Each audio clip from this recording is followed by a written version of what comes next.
అపర భగీరథుడని వాళ్ళ మంత్రులు మాట్లాడుతూ ఉన్నారు. రాయలసీమ కట చంద్రబాబు నాయుడు మామూలు భగీరథుడు కదా, ఆయన అపర భగీరథుడట. బహుశా అపర భగీరథుడు అంటే పని చేయకుండా పేరు కోసం తాపత్రయపడేవాడై ఉంటాడని బహుశా వీళ్ళ యొక్క అర్థం అయ్యి ఉంటుంది. రాయలసీమ ఎత్తిపోతల పథకాన్ని రేవంత్ రెడ్డి అనే తెలంగాణ ముఖ్యమంత్రి గారు తెలంగాణ అసెంబ్లీలో స్టేట్మెంట్ ఇస్తూ, ఊరికే అట్లా పిచ్చాపాటి మాట్లాడిన మాట కాదు, అసెంబ్లీలో స్టేట్మెంట్ ఇస్తూ చర్చలో పాల్గొంటూ, నేను రాయలసీమ ఎత్తిపోతల పథకాన్ని ఆపించాను. ఎట్లా ఆపించాను అంటే చంద్రబాబు నాయుడు గారితో మాట్లాడేది రహస్యంగా, వాళ్ళ యొక్క వ్యక్తిగతమో రహస్య సమాలోచనలో నేను చెప్పి దాన్ని ఆపించాను. కావాలంటే నిజ నిర్ధారణ కమిటీ వేసుకోండి, రాయలసీమ ఎత్తిపోతల పథకం ఆగిద్దో లేదో చూసిరండి అని చెప్పేసి ఆ తెలంగాణ అసెంబ్లీలో ఉన్న ప్రతిపక్షాలకు ఆయన ఒక సవాల్ లాంటి మాట కూడా ఇచ్చాడు. నేను రేవంత్ రెడ్డి గారి గురించి పెద్దగా పట్టించుకోవడం లేదు, ఆలోచించడం లేదు. ముఖ్యమంత్రిగా ఆయన నిజం చెప్పి ఉంటాడని అనుకుంటా ఉన్నా నేను. అంతేకాకుండా రంగారెడ్డి ప్రాజెక్టుని ముందుకు తీసుకెళ్ళడానికి కూడా మాకు ఒక విధంగా ఒప్పందం కుదిరిందని అర్థం వచ్చే విధంగా ఆయన మాట్లాడాడు. అయ్యా చంద్రబాబు నాయుడు గారు, ఒక వారం రోజులు మీరు ఎక్కడికో వెళ్ళిపోయారు. ఎక్కడికి వెళ్ళిపోయారో అయితే మాకే తెలియదు. మీకు ఓట్లేసి వాళ్ళు ముఖ్యమంత్రిగా చేసిన ఆంధ్రప్రదేశ్ ప్రజానీకానికి తెలియదు, తెలిసిన అధికారులేమో బయట పెట్టలేదు. ఓకే, మీరు సొంత పని మీద పోయారని చెప్తా ఉన్నారు. రాజ్యాంగం పైన ప్రమాణం చేసిన ఒక ముఖ్యమంత్రికి సొంతం అంటూ ఏదో ఉంటుందని నమ్మను. దానికి తగిన విధంగా అనుమతులు పొందే పోవాలి. బహుశా అనుమతులు కూడా రహస్యంగా ఉన్నాయంటే ఆ రహస్య పర్యటనలోని వ్యక్తిగతం ఏదో మీరు చెప్పాల్సిన అవసరం ఉంది. కానీ ఈ రోజున రాయలసీమ ప్రజలు మీ నోటి మాట కోసం ఎదురు చేస్తూ ఉన్నారు. మీరు కన్ఫెస్ అవుతారా? అవును, ఆ రోజున రేవంత్ రెడ్డి గారికి, అంటే ఆయన శిష్యుడు, రాజకీయ శిష్యుడికి రేవంత్ రెడ్డి గారికి, వదిలేండి పార్టీలు వేరే ఉన్నాయి ఇప్పుడు, రేవంత్ రెడ్డి గారికి నేను మాట ఇచ్చాను అని మీరేమైనా చెప్పున్నారా? లేకపోతే ఆ రంగారెడ్డి ప్రాజెక్ట్ని తీసుకెళ్ళడానికి ముందుకు ఎత్తిపోతల పథకాన్ని 800 అడుగుల నుంచి తీసుకెళ్ళడానికి ఒప్పుకున్నామనే విధంగా ఆయన మాట్లాడుతూ ఉన్నారు. మీ దగ్గర నుంచి, మీ నోట్లో నుంచి ఆ మాటల కోసం ఎదురు చూస్తాను ఆంధ్రప్రదేశ్ రాష్ట్రం, ముఖ్యంగా రాయలసీమ ప్రజలు. మీ వాళ్ళేమో మీరు అపర భగీరథుడు. బాగుంది, నాకు మీ భగీరథత్వం నాకు బాగా గుర్తుకుంది ఇప్పటికి కూడా. ఇదే అనంతపురం జిల్లాకి హంద్రీనీవా రావాల్సి వస్తే 40 టీఎంసీలతో ప్రాజెక్టు మొదలైతే దాన్ని కేవలం 5 టీఎంసీల తాగునీటి ప్రాజెక్టుగా మార్చి 2 సార్లు ఆత్మకూరు మండలంలోనూ ఉరవకొండ దగ్గర 2 సార్లు శిలా ఫలకమేసిపోయిన గొప్ప భగీరథుడు మీరు. మర్చిపోలే. పైగా మీరు చాలా వేల కోట్లు ఖర్చు పెట్టారట. కానీ జనం ఏం మాట్లాడుకుంటా ఉన్నారంటే నీళ్ళు వదిలే ముందు పదులు పెట్టి వేల కోట్ల రూపాయలు ఎక్కడికో చేరిపోయినాయని అడుగుతూ ఉన్నారు. సమాధానం మీరు చెప్పాలా? బహుశా భగీరథుడు అన్ని పనులు చేశాడేమో. నాకు తెలిసి భగీరథుడు ఏదో వాళ్ళ పూర్వీకుల యాషెస్ మీద గంగను పంపించినట్లు చదువుకున్నాం, చెప్తే విన్నాం. మీరు మీ వాళ్ళ యొక్క నాసిరకం పనులపైన హంద్రీనీవా నీళ్లు పంపించారని ప్రజలు మాట్లాడుకుంటూ ఉన్నారు. ఊరకనే ఏదో తెలంగాణ ముఖ్యమంత్రి రాజకీయ లబ్ధి కోసం మాట్లాడారట.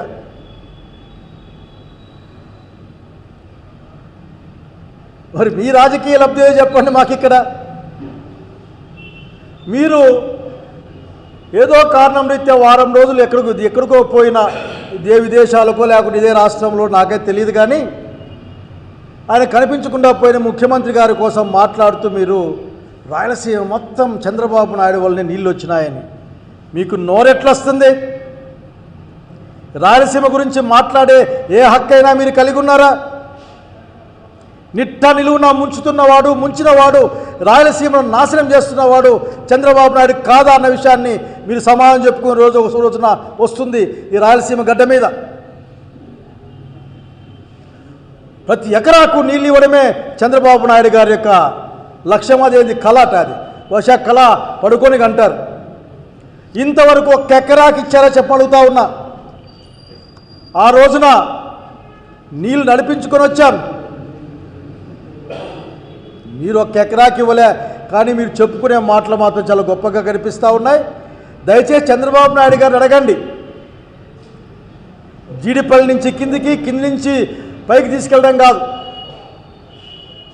ఒక్క ఎకరాకైనా నీళ్ళు ఇచ్చారా? పిల్ల కాలువలు తవ్వారా? కేవలం కాంట్రాక్టర్లకి డబుల్ త్రిబుల్ రేట్లు పెంచి డబ్బులు ఇవ్వడం తప్ప అప్పనంగా మీ వాళ్ళకి డబ్బులు ఇచ్చి తద్వారా లాభం పొందాలనే ఒక మాట వినిపిస్తూ ఉంది. ఆ మాట తప్ప ఏమైనా చేశారా మీరు అడుగుతూ ఉన్నాం. అడిగిన దానికి సమాధానం చెప్పరు. పాపం నందమూరి తారక రామారావు సీనియర్ గారిని మళ్ళీ లాక్కేస్తారు. ఏం మాట్లాడతారు మీరు? ఈ రాష్ట్రంలో నందమూరి తారక రామారావు యొక్క ఆత్మ ఈ దేశంలో ఎక్కడ ఘోషిస్తూ ఉంటుంది మీరు చెప్పే మాట్లాడినప్పుడు. అతని చావుకు పరోక్షంగా కానీ మానసికంగా అతని చావుకు కారణమైన మీరు, అతని గాలేరు నగరి పూర్తి అయిందా? వెలుగొండ పూర్తి అయిందా? హంద్రీనివా మీరేమన్నా చేశారా? హేళన చేశారు మీరు ఆ రోజున. ఇది సాధ్యం కాదని. కనుక చంద్రబాబు నాయుడు రాయలసీమ నీళ్ళ గురించి తక్కువ మాట్లాడుకుంటే మీకే మంచిదని తెలియజేస్తూ ఉన్నాం. వీఆర్ డిమాండింగ్ మిమ్మల్ని కూడా, రాయలసీమలో ఉన్న అందరు ప్రజాప్రతినిధుల్ని నేను అడుగుతా ఉన్నా, మీరెందుకు నిలదీయరు చంద్రబాబు నాయుడిని? నిలదీయండి. నిలదీయడం చేత కాకపోతే రాయలసీమ ప్రజల ముందు లెంపలేసుకొని మా చేత కాదు, హైకోర్టు తీసుకుపోయినా మేమేం చేయలేం, అనంతపురం జిల్లా నుంచి ఎయిమ్స్ని తీసుకెళ్ళినా, పెద్ద ఆసుపత్రిని తీసుకెళ్ళినా మేమేం చేయలేం, కడప నుంచి గ్రామీణ బ్యాంకుని తీసుకెళ్ళినా మేమేమి చేయలేం, అట్లాగే ఉక్కు ఫ్యాక్టరీ కడపలో రాకుండా ప్రయత్నాలు చేసినా మేమేం చేయలేం, ఏమీ చేయలేమని చెప్పేసి రాయలసీమ ప్రజానీకం ముందు లెంపలేసుకొని ఆ మంత్రి పదవిలో గింతి పదవిలో దిగిపోండి. ఈ మధ్యకాలంలో చూస్తూ ఉన్నాం, మంత్రివర్గంలో కూర్చొని నవ్వుకొని బయటకు వచ్చి ఏడ్చి మళ్ళీ మంత్రి దగ్గరికి పోయే బ్యాచ్ని చూస్తూ ఉన్నాం మీ మంత్రివర్గాల్లో. అసలు విషయం మాట్లాడండి. ఈ రోజున రేవంత్ రెడ్డి గారు తెలంగాణ ముఖ్యమంత్రి, ఆ రాష్ట్ర అసెంబ్లీలో చెప్పిన మాటకి మీ స్పందన ఏంది? డైరెక్ట్గా he mention the name Andhra Pradesh ముఖ్యమంత్రి, మా రాష్ట్ర ముఖ్యమంత్రి చంద్రబాబు నాయుడు గారు రేవంత్ రెడ్డి గారి యొక్క కోరిక కోసం ఆయన గౌరవించి రాయలసీమ ఎత్తిపోతల పథకాన్ని మానేశారు అని ఆయన ప్రకటించారు. ఆయన సమాధానం చెప్పాలి. ఈ రోజున కన్వీనియంట్గా మర్చిపోతే ఇబ్బంది. ఏమైనా మాట్లాడితే మీరు చెప్పే మాట నాకు నవ్వులాడడానికి చాలా హాస్యాస్పదంగా అనిపిస్తాయి. ఏం ఆడలేక ఏదో మధ్యలో ఓడన్నట్లు నిలదీయండి. మీరు ఒక్కటి చెప్పుకోదక్క ఒక్కటి మీరు తెచ్చారా? ఏ మంత్రి అయినా ఏమైనా తెచ్చారు జిల్లాకు? కనుక ఈ రోజున మరొక్కసారి చెప్తా ఉన్నాం, నీటిపైన చంద్రబాబు నాయుడు గారికి అవగాహన కాదు, ఆసక్తి కూడా ఉండదనే సంగతి గుర్తు చేస్తూ ఉన్నా. పోతిరెడ్డిపాడు హెడ్ రెగ్యులేటర్లో 44,000 క్యూసెక్కులు పైన పోవాలంటే ఎంత ఎత్తులో పెట్టాలో తెలీదా మీకు? 880 అడుగులు శ్రీశైలంలో ఉంటే దాదాపు 44,000 క్యూసెక్కుల్ని తరలించుకునే అవకాశం ఉంటుంది. అదే 854 దిగిందంటే కేవలం 7,000 క్యూసెక్కులు వస్తాయి. అంతకంటే కిందికి పోతే 2,000 క్యూసెక్కులు మాత్రమే వస్తాయి. ఆ మాత్రం తెలివితేటలు లేవా మీకు? ఇప్పటికే తెలంగాణ ప్రభుత్వం 800 దగ్గర నుంచి నీళ్లు డ్రా చేయడం కోసం డిండి ప్రాజెక్టుకి కానీ రంగారెడ్డి ప్రాజెక్టుకి కానీ వాళ్ళు ఇప్పటికే అనుమతులు తీసుకోలేకపోయినా పనులు చేస్తూ ఉంటే కనీసం మాట్లాడలేదే. గ్రీన్ ట్రిబ్యునల్లో ఎవరు కేసు వేయించారు? ఆ రోజున రాయలసీమ లిఫ్ట్ ఇరిగేషన్ మొదలై అమల్లోకి వస్తే, రాయలసీమ సస్యశ్యామలంగా మారితే, అన్ని ప్రాజెక్టులకు నీళ్లు పుష్కలంగా ఇంక్లూడింగ్ చెన్నై డ్రింకింగ్ స్కీమ్ కూడా నీళ్లు సక్రమంగా పోతే, మీకు రాజకీయంగా మనగడ ఉండదని వార్తలు వస్తానే కనుక్కున్నాం. నిన్న అక్కడ వేసిన వాళ్ళు మీ వాళ్ళే అని అనుమానాలు ఉన్నాయి, మీ వాళ్ళే అని ధ్యానాలు చెప్తా ఉన్నారు కాదా? అక్కడ ప్రాజెక్ట్ అనుమతులు తీసుకోమని చెప్పారు, మీరేం చేశారు? అది అపెక్స్ కౌన్సిల్ మీటింగ్లో మీ యొక్క మాట ఏంది? ఆ రోజున్న కేసీఆర్ గారు ఎటువంటి పరిస్థితులైనా సరే మేము ఒప్పుకో పనులు ఆపమని చెప్పిన తర్వాత మీరు ఒక్క మాటైనా గట్టిగా మాట్లాడారా? కావాలని చెప్పారా? చివరికి కావాలి అన్ని పేపర్లు రాశాయి కదా, గ్రీన్ ట్రిబ్యునల్ ముందు పేలవమైన వాదనలు వినిపించారు ఆంధ్రప్రదేశ్ రాష్ట్రంలోని చాలా పేపర్లు రిపోర్ట్ చేశాయి కదా. మరి ఏంటి మీరు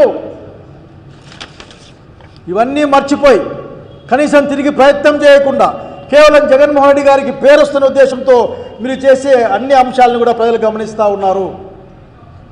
మీరు ఇప్పటికి కూడా మీరు తప్పు ఒప్పుకోరే, మళ్ళీ తప్పు ఒప్పుకోమని చెప్పడంలే. 27వ తారీఖు ఫిబ్రవరి 2005లో ఎక్స్పర్ట్ అప్రైజల్ కమిటీ సమావేశం జరిగింది. బాబు గారి సర్కార్ చాలా పేలవమైన వాదనలు వినిపించిందని అందరూ మాట్లాడారు. కానీ ఆ రోజున పర్యావరణ శాఖ ఏం చెప్పిందంటే, యథాస్థితికి చెప్పండి, అనుమతులు తీసుకోండి అని చెప్పారు. ఇక్కడ విషయం గుర్తు చేయాలా, ఆ రోజున అత్యంత గట్టిగా నేను అసలు ఆపనని చెప్పిన ఆనాటి ముఖ్యమంత్రి తెలంగాణ కేసీఆర్ గారు పాలమూరు దిండి వలన మాకు నీళ్లు దక్కవని ఆంధ్రప్రదేశ్ రాష్ట్రం ప్రజలు జగన్మోహన్ రెడ్డి గారితో సహా ఆ రోజున మళ్ళా గ్రీన్ ట్రిబ్యునల్కి పోతే, ఆ రోజున చేసిన విషయాలను మీరు గుర్తుపెట్టుకోవాలా. ఆ చెన్నై బ్రాంచ్లో ఆపేయమని చెప్పింది దిండి రంగారెడ్డి, పాలమూరు రంగారెడ్డి వరకు ఆపేయమని చెప్పింది. ఆపకపోతే 920.85 కోట్లు పెనాల్టీ కూడా వేసింది. అయినా సరే ఇప్పటికి కూడా అక్కడ పనులు జరుగుతున్నాయని ప్రజలు మాట్లాడుకుంటూ ఉన్నారు. ఎప్పుడైనా బాబు గారు మీరు ఒక్క మాట మాట్లాడారా? మేమండంలే, తెలంగాణతో మీరు నీటి విషయం మాట్లాడుకోవాల్సి వస్తే మీరు మాట్లాడరు. ఎందుకంటే మీకు తెలంగాణ అంటే భయం. 10 ఏళ్ళు రాష్ట్ర రాజధానిగా ఉండి మరీ దాన్ని అలాగే శాశ్వతంగా రాజధానిగా ఉంచాలని కోరాల్సింది పోయి 5 సంవత్సరాల లోపలనే ఎత్తుకొని పోయినామన్న విషయాన్ని అందరికీ తెలిసిందే. కాబట్టి ఈరోజు మళ్ళీ కోరుతా ఉన్నాం, మీరు ఎన్నన్నా మాటలు మాట్లాడండి, చివరికి ఆ గాలేరు నగర్ నుంచి హంద్రీ లింకు పూర్తి చేస్తే అనంతపురం జిల్లాకు నీళ్లు మిగులుతాయి అన్న విషయం మీకు తెలుసు కదా. మీరు పూర్తి చేయరు. ఆ 2 కిలోమీటర్లో 3 కిలోమీటర్లో ఉంటుంది అది పూర్తి చేయరు. మీరు పూర్తి చేస్తే ఆ ప్రాజెక్ట్ని అమలు చేసిన జగన్మోహన్ రెడ్డి గారికి పేరు వస్తుందని మీరు అమలు చేయరు. మీరు ఒక 500-600 కోట్లు ఖర్చు పెడితే వెలుగొండ ప్రాజెక్టుకి మొత్తం క్లియరెన్స్ వచ్చేసి అది డబ్బులు కట్టేస్తే నీళ్ళు వస్తాయనే సంగతి మీకు తెలుసు, మీరు మాట్లాడరు. రాయలసీమ గురించి ప్రీతంగా చెప్తా ఉన్నారు. ఈరోజు రాయలసీమలో రైతాంగం వ్యవసాయం చేస్తూ ఉంది, సేద్యం చేస్తూ ఉందంటే ఇదేమి పల్ల ప్రాంతానికి వచ్చే నీళ్ళు వచ్చే నదీ ప్రవాహ ప్రాంతాలు కాదు ఇవి. భూమిలో నీళ్ళు తెచ్చుకోవాలి. ఆ రోజు వైఎస్ రాజశేఖర రెడ్డి గారు ఇచ్చిన ఉచిత కరెంటు వల్లనే ఈరోజు కూడా రాయలసీమలో రైతులు వ్యవసాయం చేస్తూ ఉన్నారని స్పష్టంగా చెప్పాలి. ఆ రోజున మీరు మాట్లాడిన మాట గుర్తు చేస్తూ ఉన్నాను. ఉచితంగా కరెంట్ ఇస్తే కరెంటు లైన్ల పైన ఉతికే ఆరేసిన బట్టలు ఆరేస్తారని చెప్పుకున్న మీ ఆలోచన మాకు ఇప్పటికీ గుర్తుకుంది. రైతుల మోటార్లు పీక్కుపోయిన సంగతి నాకు గుర్తుకుంది. రైతులు కేసులకు భయపడి ఇంట్లో పడుకోకుండా బయటికి పారిపోయిన సంగతి ఇక్కడ గుర్తుకుంది. రైతాంగం గురించి మీరు మాట్లాడతారా? ఈరోజు స్పష్టంగా ఒక మాట ముందుంది. అది బాధ్యత కలిగిన తెలంగాణ ముఖ్యమంత్రి ఒక మాట చెప్పాడు. ఆ మాట అవునా కాదా? మీరు రహస్యంగా మాట్లాడుకున్నారా లేదా? ఆ వివరాలు చంద్రబాబు నాయుడు గారే స్వయంగా ప్రకటించాలి. వీళ్ళంతా ఎవరు? మీరేమన్నా గోడకు చెవులు ఆలించి విన్నారా? అటువంటి అలవాటు ఉంటే చంద్రబాబు నాయుడు గారు జాగ్రత్త పడాలి. మీ మంత్రివర్గం మీరు మాట్లాడుకుంటూ ఉంటే చెవులు కిటికీలకి గోళ్ళకి పెట్టి వినేవాళ్ళ సంగతి మీకు బహుశా తెలియదేమో, వాళ్ళే చెప్పారు, తెలుసుకోండి. ఎవరి రాజకీయ ప్రయోజనాల్ని ఏ విధంగా ఎవరు కాపాడుతారో ఈ రాష్ట్రానికి, తెలంగాణ రాష్ట్రానికి తెలుసు. ప్రత్యేకంగా చెప్పాల్సిన అవసరం లేదు. కనుక మీరు రాయలసీమ ప్రయోజనాల గురించి మాట్లాడాలా, రాయలసీమ గురించి మాట్లాడాలా, రాయలసీమ జరుగుతున్న అన్యాయం గురించి నేను స్పష్టంగా చెప్తా ఉన్నా. చంద్రబాబు నాయుడు గారు ఎప్పుడు వచ్చినా సరే రాయలసీమకు అన్యాయం జరుగుతుంది, రాయలసీమ లెక్కలేకే ఉండదు. నిర్బంధ అమరావతి అభివృద్ధి రాయలసీమకు వ్యతిరేకం. రాయలసీమ ప్రజల దగ్గర నుంచి కూడా అప్పుల్ని కట్టబోయే వడ్డీని వసూలు చేస్తారు. ఏం సంబంధం? అడగండి, చంద్రబాబు నాయుడు గారు అడగండి. మీరు రాయలసీమ భవిష్యత్తును, రాయలసీమ పురోగతిని అడ్డుకోవడం కల్లారా చూస్తూ ఉన్నాం. మా హైకోర్టులు వెళ్ళిపోతాయి, మా ఉక్కు ఫ్యాక్టరీ వెళ్ళిపోతాయి, మా all India institute of medical sciences వెళ్ళిపోతుంది, అట్లాగే మా బ్యాంకులు వెళ్ళిపోతాయి. ఏందో మాకు అర్థం కాదు మీరు చెప్పే మాటలు. ఎంతసేపు ఆ భజన తప్ప. ఆ చంద్రబాబు నాయుడు గారు ఈ భజన బ్యాచ్ని పెట్టుకున్నాడు. ఆఖరికి ఏమైనా మంచి సలహాలు ఇస్తే కదా. కనుక డిమాండ్ చేస్తూ ఉన్నాం, సాక్షాత్తు తెలంగాణ ముఖ్యమంత్రి చెప్పిన మాటలకి, స్టేట్మెంట్కి అసెంబ్లీలో ఇచ్చిన మాట్లాడిన మాటలకి ఆంధ్రప్రదేశ్ రాష్ట్ర ముఖ్యమంత్రి ప్రధానంగా హిజ్ నేమ్ ఈజ్ మెన్షన్, ఆయనే సమాధానం చెప్పాలి. బహుశా రెస్ట్ తీసుకుంటారేమో, ఈరోజు రేపట్లో ఆయన సమాధానం చెప్పాలని డిమాండ్ చేస్తూ ఉన్నాం. ఇప్పటికైనా శ్రీశైలం ప్రాజెక్టు బ్యాక్ వాటరు ఏ అడుగుల్లో ఎన్ని నీళ్ళు వస్తాయి అన్న విషయాన్ని మీకు అర్థం కాకపోతే, ఎందుకంటే మీరు ఎప్పుడు బుర్ర పెట్టలేదు దాని మీద, మీకు అర్థం కాకపోతే జగన్మోహన్ రెడ్డి గారితో ఒక పవర్ పాయింట్ ప్రజెంటేషన్ చేయించుకోండి, కనీసం మీకు అర్థమవుతుంది. ఈ రోజున వరద నీళ్ళు శ్రీశైలం నుంచి బయటికి పోతూ ఉంటే, సముద్రం పాలైపోతూ ఉంటే, తక్కువ కాలంలో ఎక్కువ నీళ్ళని పంపు చేసుకోవడం కోసం ఉద్దేశించిన ప్రాజెక్టే ఇది రాయలసీమ ఎత్తిపోతల పథకం. హంద్రీనీవాకు కానీ, చెన్నైకి కానీ, గాలియా నగరికి కానీ అలకేట్ చేసిన వాటర్ని పంపే ప్రయత్నంలోగా దాన్ని భగీరథ ప్రయత్నం అంటారు, దాన్ని భగీరథుడు అంటారు. ఆ భగీరథుడు ఆఖరికి రాజశేఖర రెడ్డి గారు, ఆ భగీరథుడు రాజశేఖర రెడ్డి గారి వారసుడు జగన్మోహన్ రెడ్డి గారు గుర్తుపెట్టుకొని కోరుతాను. ఇంకొక మాట, ఇంకా ఎంత ధైర్యం మీకు? రాజశేఖర రెడ్డి గారు రాయలసీమకి ఏమీ చేయలేదని బయటకు వచ్చానండి,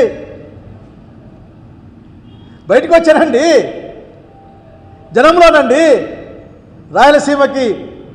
రాయలసీమ రైతులకి రాజశేఖర రెడ్డి గారు ఏం చేయలేదని. రాజశేఖర రెడ్డి అంటేనే రైతు రాజ్యం, రాజశేఖర రెడ్డి అంటేనే నీటి పారుదల రంగం, రాజశేఖర రెడ్డి అంటేనే రైతు యొక్క ఔన్నత్యాన్ని పెంచే ఒక మహావిగ్రహం అది. కనుక మీ ఆయనతో మీ ముఖ్యమంత్రి గారితో మాట్లాడండి, ప్రకటనిప్పించండి. రాయలసీమ ఎత్తిపోతల పథకానికి ఉన్న అడ్డంకుల్ని ఏ విధంగా సమర్థవంతంగా మీ యొక్క ప్రైవేటు కేసులకి, అంటే మీ కేసులకి లక్షల రూపాయలు గవర్నమెంట్ నుంచి కోట్ల రూపాయలు ఖర్చు పెట్టి ఆ గీత్రాలను పెట్టి వాదిస్తారు. చాలా ఎఫిషియెంట్ లాయర్లను పెట్టి ఈ రాయలసీమ ఎత్తిపోతల పథకాన్ని సత్వరం మొదలుపెట్టే విధంగా చర్యలు తీసుకోవాల్సిన బాధ్యత మీ మీద ఉంది. ఒత్తిడి చేయాల్సిన బాధ్యత రాయలసీమలో ఉన్న మంత్రులు, ఎమ్మెల్యేలు, ఆ తెలుగుదేశం పార్టీ అందరిపైన ఉందన్న సంగతి గుర్తు చేస్తూ ఉన్నాం. ఇందులో రాజకీయం లేదు. ప్రాంత పౌరుషం, ప్రాంత గౌరవం మాటల్లో మాట్లాడితే కాదు, చేతల్లో చూపించాల్సిన అవసరం ఉంది. మొన్న క్లిప్పింగ్ చూసా, బహుశా ఏ సినిమా తెలియదు కానీ ఈ రాయలసీమ 4 జిల్లాల పేర్లు చెప్పి నా కొడుకులు నరికేస్తా అని మాట్లాడిన హీరో కూడా నేను చూసా. ఆఖరి కనుక ఊరికే మాట్లాడడం మానేయండి, పని చేయండి. ఇంతవరకు 18 ఏళ్ల కాలంలో అనంతపురం జిల్లాకు, ఉమ్మడి జిల్లాకు మీరు చేసిన ఇసుమంత పని ఇంత చూపించండి. ఏమీ లేదు మీ దగ్గర, మీ మాధ్యమాల్లో మీరు చెప్పుకోవడం తప్ప. కనుక స్పష్టంగా అడుగుతా ఉన్నాం. అదే రేవంత్ రెడ్డి గారు చెప్పింది నిజమని నమ్మాల్సిన పరిస్థితి ఉంది. ఎందుకంటే అసెంబ్లీలో చెప్పాడు ఆయన. నిజ నిర్ధారణ కమిటీ వేసుకోండి అని మళ్ళీ సవాల్ విసిరాడు.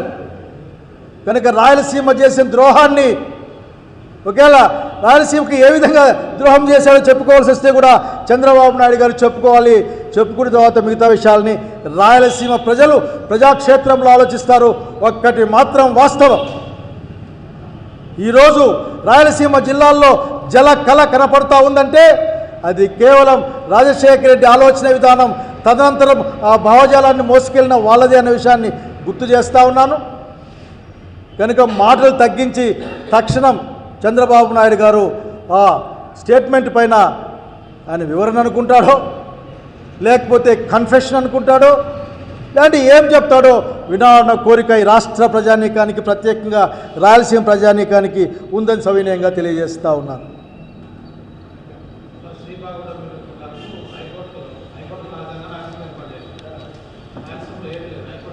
వాటేం తెలియదే కదా రాయలసీమకి. చంద్రబాబు నాయుడు గారు రాష్ట్రం మళ్ళీ 2 రాష్ట్రాలుగా మారిపోయిన తర్వాత హక్కు కలిగిన రాయలసీమ ప్రాంతాన్ని అడగాలి, రాజధాని మీకు కావాలా వద్దా అని. అక్కడ కూడా మళ్ళీ అబద్ధమే, విజయవాడలో పెడతాయని చెప్పేసి తన వాళ్ళకి భూములు ఉన్నాయని ఆరోపించబడుతున్న ఆ ప్రాంతంలో పెట్టుకున్న పరిస్థితి. నిరంతరం నీళ్లు తోటి వేసే పరిస్థితి అక్కడ. ఇప్పటికి కూడా ప్రపంచంలో ఏ రాజధాని ఉండదు, ఏ ఊరు ఉండదు, నిరంతరం వరదలు తోడుకుంటే ఊరే నీళ్ళని తోడుకునే పరిస్థితి. ఊరే నీళ్ళని తోడడానికి 450 కోట్లు ఇచ్చే పరిస్థితి. అడుగుతా ఉన్నాం. హైకోర్టు జగన్మోహన్ రెడ్డి గారు ఇచ్చారు, తీసుకెళ్ళాడు. కనుక నేను చెప్పేది ఒకటే, రాయలసీమ అనే విషయాన్ని చంద్రబాబు నాయుడికి రాజకీయ అవసరమే కానీ రాజకీయ మాటే కానీ ఈ ప్రాంతం పట్ల కానీ ప్రజల పట్ల కానీ ఏమాత్రం అతని ప్రేమ లేదు, బాధ్యత లేదనే విషయాన్ని చెప్పాలనుకుంటా ఉన్నా. ఓకే, ఇంకొక చిన్న బిట్ ఇది కాకుండా